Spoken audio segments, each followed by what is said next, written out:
Война приходит и в Белый дом. В Украине объявлена детрампизация и долгожданная смена власти в Беларуси. Обо всем этом расскажу подробнее в эфире «Нехта». Самые важные и интересные новости. Ставки повышаются. Киев предлагает Вашингтону компромисс. Германия парализована. Там начались масштабные забастовки в 13 крупнейших аэропортах. Трамп теряет уважение европейцев. Как он сможет его вернуть?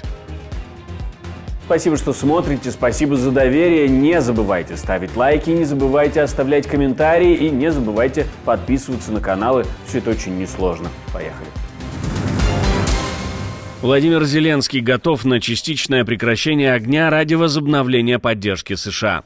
На переговорах в Саудовской Аравии, которые должны начаться 11 марта, Украина собирается убедить США возобновить военную и разведывательную помощь. Лондон консультирует Украину в этих переговорах, пишет издание The Times, утверждая, что в вопросе обмена разведданных прогресс как раз возможен. Да и Трамп говорит, что все почти отменили. Могли бы вы рассмотреть возможность отмены паузы в предоставлении разведданных по Украине? Мы почти сделали это, и мы хотим сделать все, что в наших силах, чтобы заставить Украину серьезно отнестись к тому, чтобы что-то сделать.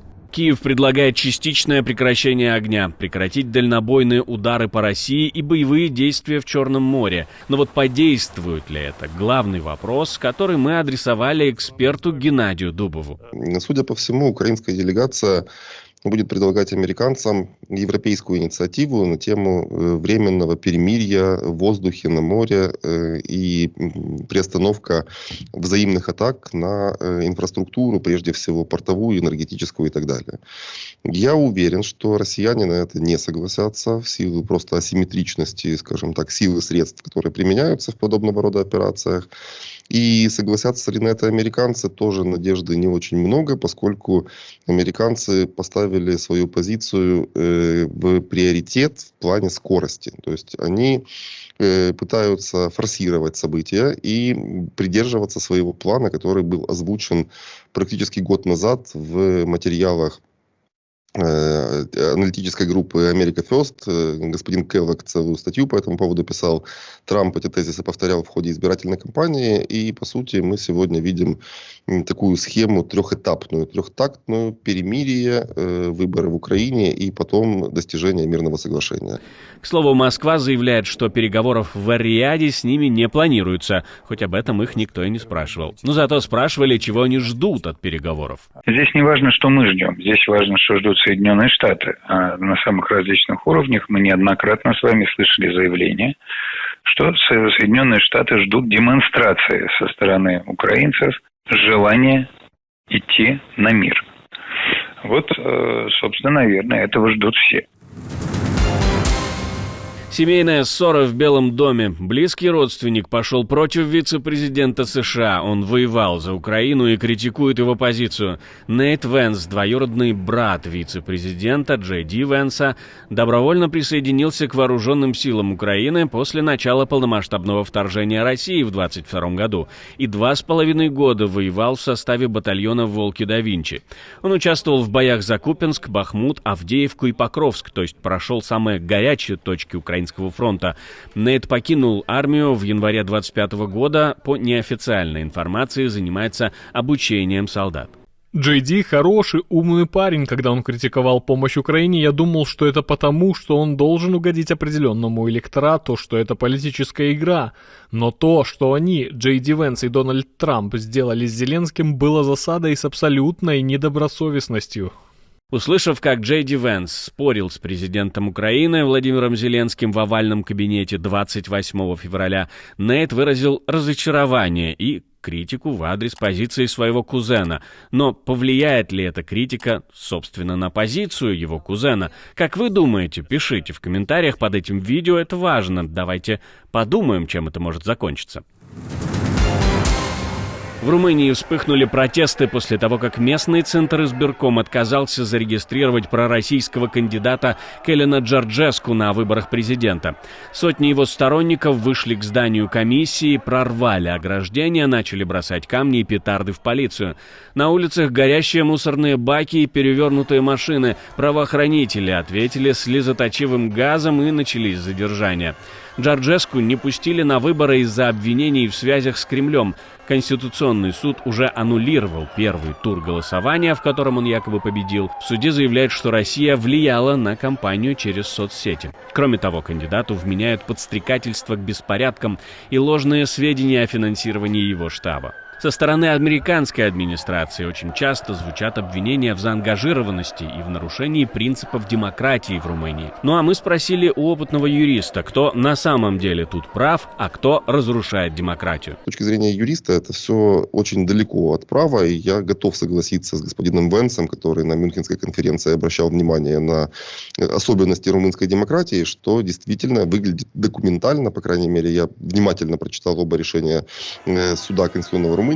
Выглядит это очень гротескно и не совсем правильно, поскольку выглядит так, что демократия – это возможность сделать не любой выбор, а правильный выбор. Джорджеску в Украине симпатии не испытывают в силу его риторики, наоборот, он враждебен по отношению к нам, но с точки зрения права выглядит это действительно, как будто бы сбивается популярный оппозиционный кандидат, и власти пытаются в духе такой воинственной демократии, это такая есть теоретическая концепция, пытаются повлиять на то, чтобы не допустить правого популиста на высший государственный пост.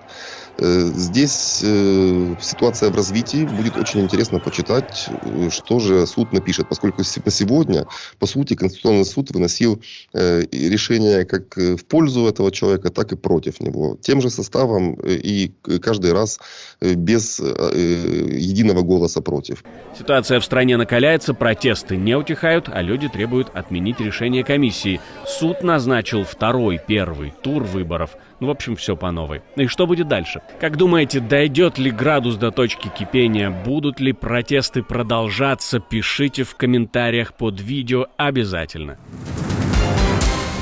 Трамп обещает миллиарды инвестиций и безопасность в обмен на присоединение к США Гренландии. Снова. Он напоминает о том, что хочет присоединить остров к Соединенным Штатам, пообещав населению экономический рост, новые рабочие места и миллиардные инвестиции. Но ему ответил премьер-министр Гренландии о том, что так можно и уважение потерять. Мы не хотим быть датчанами, мы не хотим быть американцами, мы хотим быть гренландцами. И, конечно, именно гренландский народ решает свое будущее.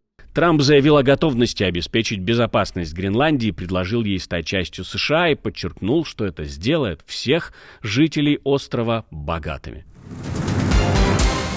В Беларуси смена власти. Новый так называемый Кабмин был объявлен Лукашенко, который разжаловал премьер-министра, отправив его управлять Нацбанком. Вы организатор хороший, вас жизнь научила экономике больше, чем кого-нибудь. Дмитрий Николаевич крутой экономист. Николай Геннадьевич у нас вообще экономист от экономистов. По назначению Пархомовича я с ним переговорил, он согласен быть помощником и так далее. Поэтому новое поколение, как было обещано, сегодня управляет страной. Александр Турчин, возглавлявший Минский областной исполком, назначен премьер-министром теперь. Руслан Пархомович, ранее занимавший пост министра архитектуры и строительства, назначен помощником Лукашенко, инспектором по Гомельской области. Как мы видим, разжалован не только премьер.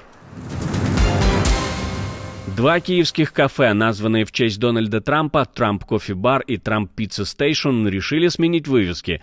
Это произошло после приостановки поставок вооружения Украине со стороны администрации США.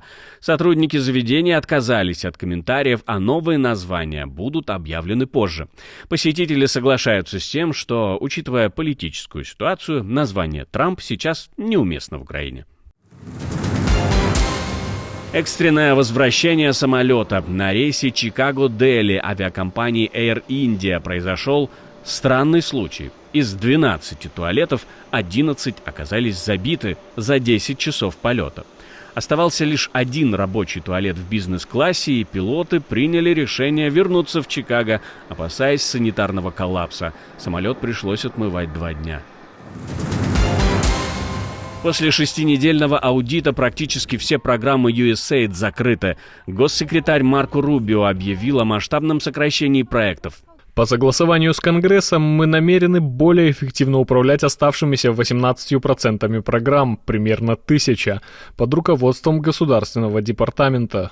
Оставшиеся около 1000 программ, а это примерно 17%, будут находиться под более жестким контролем Госдепа для повышения их эффективности. Точные данные о расходах на эти программы не уточняются в официальных заявлениях. Рубио поблагодарил Департамент государственной эффективности, тот самый Dodge во главе с Илоном Маском, за проведение этой, цитирую, «давно назревшей и исторической реформы».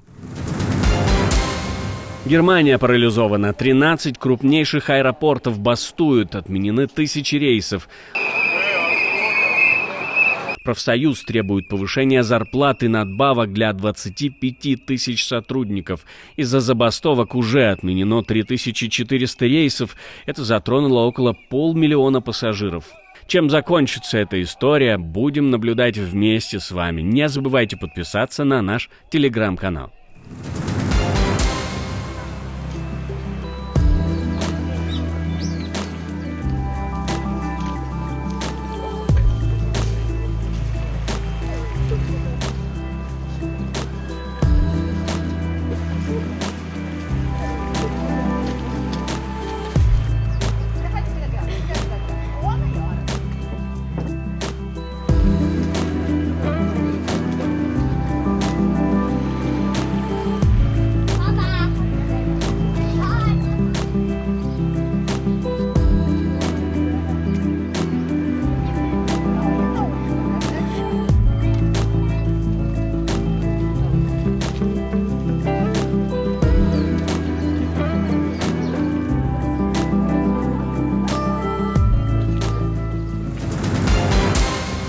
Спасибо, что смотрите, спасибо за доверие. Не забывайте про лайки и комментарии, не забывайте подписываться на канал и про кнопочку «Супер спасибо» тоже не забывайте. На этом у меня все. До встречи и хороших вам новостей.